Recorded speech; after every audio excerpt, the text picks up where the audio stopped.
यवतमाल नगर परिषद चुनाव 2025 में बहुजन समाज पार्टी ने नगर अध्यक्ष पद के लिए श्रीमती मनीषा वसंत तिरनकर को अपना आधिकारिक उम्मीदवार घोषित किया है। बाबा साहेब डॉक्टर भीमराव अंबेडकर के विचारों, समानता, सामाजिक न्याय और स्वाभिमान को आगे बढ़ाते हुए मनीषा वसंत तिरनकर जनता के मूलभूत मुद्दों को लेकर चुनाव मैदान में उतरी हैं। पेयजल, सड़क, नाली, सफाई, स्वास्थ्य, शिक्षा और रोजगार जैसे नगर के ज्वलंत सवालों पर बीएसपी उम्मीदवार मनीषा तिरनकर ने स्पष्ट और मजबूत विजन जनता के सामने रखा है। मनीषा वसंत तिरनकर का संकल्प है कि नगर अध्यक्ष के रूप में वह पारदर्शी प्रशासन, ईमानदार कार्यप्रणाली और हर वार्ड के संतुलित विकास को प्राथमिकता देंगी। यवतमाल की जनता से अपील है कि वह जाति और भेदभाव से ऊपर उठकर हाथी छाप बटन दबाकर बहुजन समाज पार्टी की नगर अध्यक्ष पद की उम्मीदवार मनीषा वसंत तिरनकर को विजयी बनाए। नमस्कार, माझं नाव मनीषा वसंत तिरनकर आणि 2025 मध्ये होऊ घातलेल्या नगरपालिकेच्या निवडणुकीमध्ये मला बसप्पा या पक्षाकडून उमेदवारी मिळालेली आहे। ताई, काय सांगाल, आपण ही निवडणूक लढत आहात, कोणकोणते विकासाचे मुद्दे लक्षात घेऊन आपण ही निवडणूक लढत आहात? आता विकासाचा मुद्दा म्हटलं, जसं आता 9 वर्षापासून इथे 7-8-9 वर्षापासून इलेक्शन झालेलंच नाही, भरपूर विकास असा आहेच नाही कुठे, दूर दूर ज्या पद्धतीनं विकास व्हायला पाहिजे यवतमाळचा त्या पद्धतीनं झालंच नाहीये विकास। जसं रस्त्या पाण्याचा प्रश्न खूप मोठा आहे, रस्ते, नाल्या, जसं युवकांचा प्रश्न, विद्यार्थ्यांचा प्रश्न, काही महिलांचे प्रश्न आहेत, तर ह्या सगळ्या मूलभूत गरजा आहे ते आतापर्यंत याच्याकडे कोणाचंच लक्ष नाहीये। तर या अनुषंगाने निवडणूक आहे। बरं, आपला जो विजन आहे स्मार्ट यवतमाळ, यासाठी नेमकं काय विजन आपलं आहे? स्मार्ट विजन यासाठी माझं विजन आहे की रस्ते, पाणी आणि कॉलनीमध्ये नाल्या नाही आहे, रस्ते उखडलेले आहे सगळे, आणि बेरोजगारांना रोजगार मिळावा, महिलांचे भरपूर प्रश्न आहे, त्याच्यावर मी थोडंफार लक्ष केंद्रित करण्याचा प्रयत्न करेल। आणि असे छोटे छोटे प्रश्न जे आहे त्यांच्याकडे सातत्याने माझं लक्ष राहील आणि मी नक्कीच प्रयत्न करेल आणि त्याच्यासाठी मी कटिबद्ध राहील। आपण प्रचार करत आहात, लोकांमध्ये जात आहात, कोणकोणत्या प्रमुख समस्या लोकांकडून जाणून घेतात?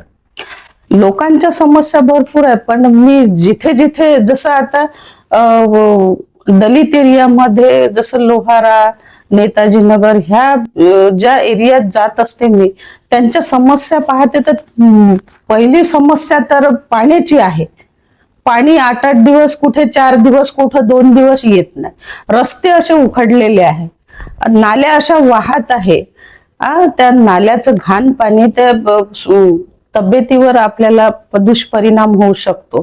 तर ह्या खूप साऱ्या समस्या आहेत, तर त्या समस्या कशा दूर करता येईल मला, त्याच्याकडे मी सर्वप्रथम लक्ष देईन।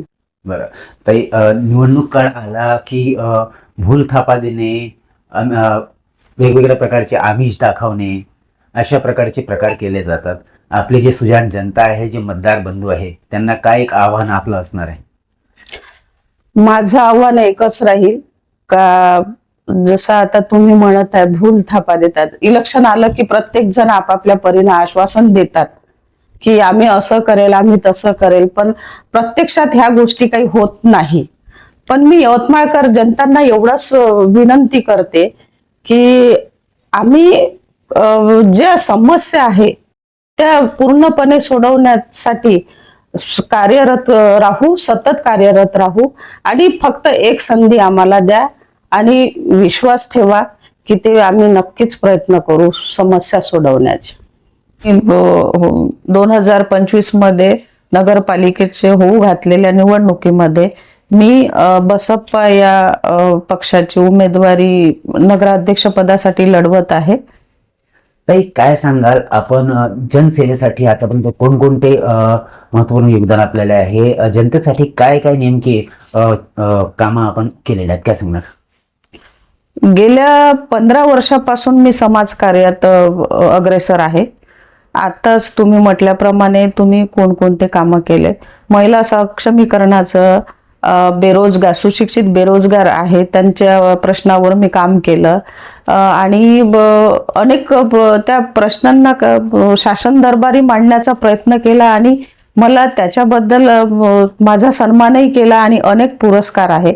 जसा आता मला समाज रत्न पुरस्कार आहे, रत्नश्री पुरस्कार आहे आणि 2-3 संघटनांमध्ये मी विदर्भ अध्यक्ष म्हणून काम करते आहे सध्याच्या परिस्थितीमध्ये. आणि अशा अनेक प्रश्नांवर मी काम केलेलं आहे. आणि जसं आता दर 3 महिन्यांनी 6 महिन्यांनी मी रक्तदान करत असते, जेणेकरून सिकल सेल पेशंटवाल्यांना आपल्याकडून मदत व्हायला आणि लोकांमध्ये जनसामान्यामध्ये अवेअरनेस यावा की सिकल सेल जे थॅलेसेमिया पेशंट आहेत त्यांना आपण जर रक्तदान केलं तर त्यांना नक्कीच जीवदान मिळेल.